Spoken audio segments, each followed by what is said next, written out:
ఇంకేముందన్నా చెప్పండి, బాగా కష్టపడిన సీక్వెన్స్ ఏది, మీరు బాగా ఇరిటేట్ అయిపోయి కోపం వచ్చి? కాదు కానీ ఇరిటేట్ షూటింగ్ నేను రాని ఇంకా నేను అదే చెప్పబోతుంటే మధ్యలో ఆపిండు.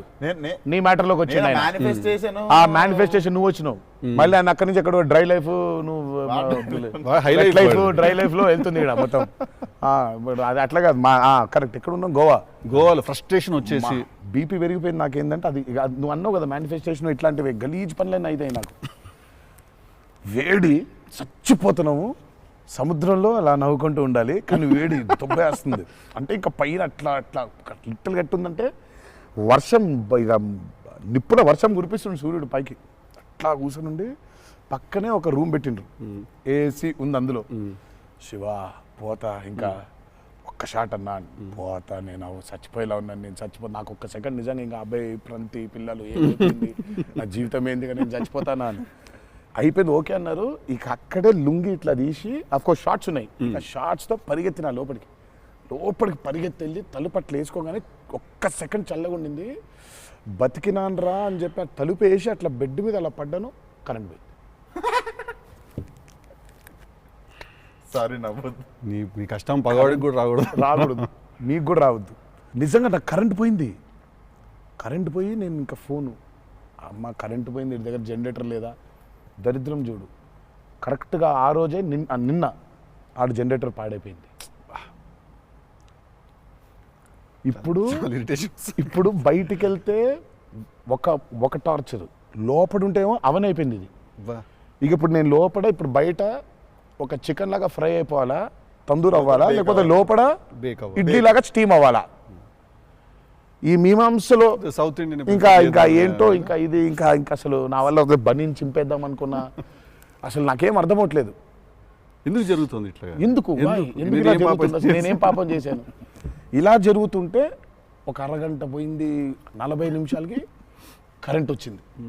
40 నిమిషాలకి కరెంట్ వచ్చింది, షార్ట్ రెడీ అన్నారు. సరే ఇప్పుడు నేను చెప్తా, ఇంకా అవ్వలేదు. ఇప్పుడు ఇది ఎంతసేపు అవుద్ది వేడి, ఇది చల్లబడాలి కదా, ఇది చల్లబడేలోపు టైం లేదు.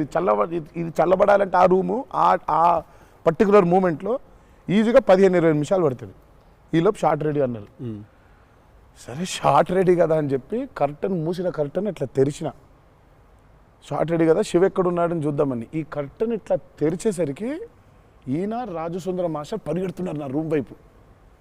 నాకు అర్థం కావట్లేదు వీళ్ళు దేనికి ఇట్లా పరిగెడుతున్నారని. అక్కడ చల్లగా ఉంది, వద్దామేమన్నా. వచ్చిన తర్వాత చూస్తే అప్పుడు ఆయన చెప్తాడు స్టోరీ ఏంటో. సార్ మాది వేరే, అందరం కలిసి భోజనం చేస్తాను, ఆ చెమటలతోనే ఇది అయింది, కరెంట్ లేదు, బయట కాలిపోతుంది, టెంట్లో కూడా బ్లాక్ క్లాత్ టెంట్లు అయ్యి తగులుతుంది, అసలు వేడి ఇటు నుంచి వస్తుంది, అలా ఉంది. మాదేంటి హీరో రూము, ఏసీ కట్టెన్లు వేసి ఉన్నాయి, లోపల జరిగే టార్చర్ ఇలాగా ఉందేమో అనుకుంటున్నారు మీరు అక్కడ. ఆ చిన్న దూరితే ఏదో అని, సరే కాసేపు రిలాక్స్ అవుతున్నారేమో, కట్టెన్లు వేసి ఉన్నాయి, ఇప్పుడు వెళ్ళి డోర్లు కొట్టి మరి తుఫాన్ వచ్చినట్టు బయట బాగోదులే అనే ఫీలింగ్లో ఉంటే వీళ్ళిద్దరు అట్లా వెయిటింగ్, ఇట్లా ఇద్దరు అలా వెయిటింగ్, కర్టెన్ ఎప్పుడు తెరుస్తాడా అర్థమైంది. చిన్న ఉన్నారు, చూస్తున్నారు మనల్ని, పరిగెత్తుదాం లోపలికి ఏసీ కోసం అని వచ్చాడు. ఎక్కడికన్నా చచ్చిపోతున్నా అన్న, అయిపో అవ్వట్లేదండి, ఇక్కడ కూడా అట్లాగింది పరిస్థితి, ఏం పెద్ద లేదు, రండి ఇదే ఇంత వేడిగా ఉంది అన్నాడు.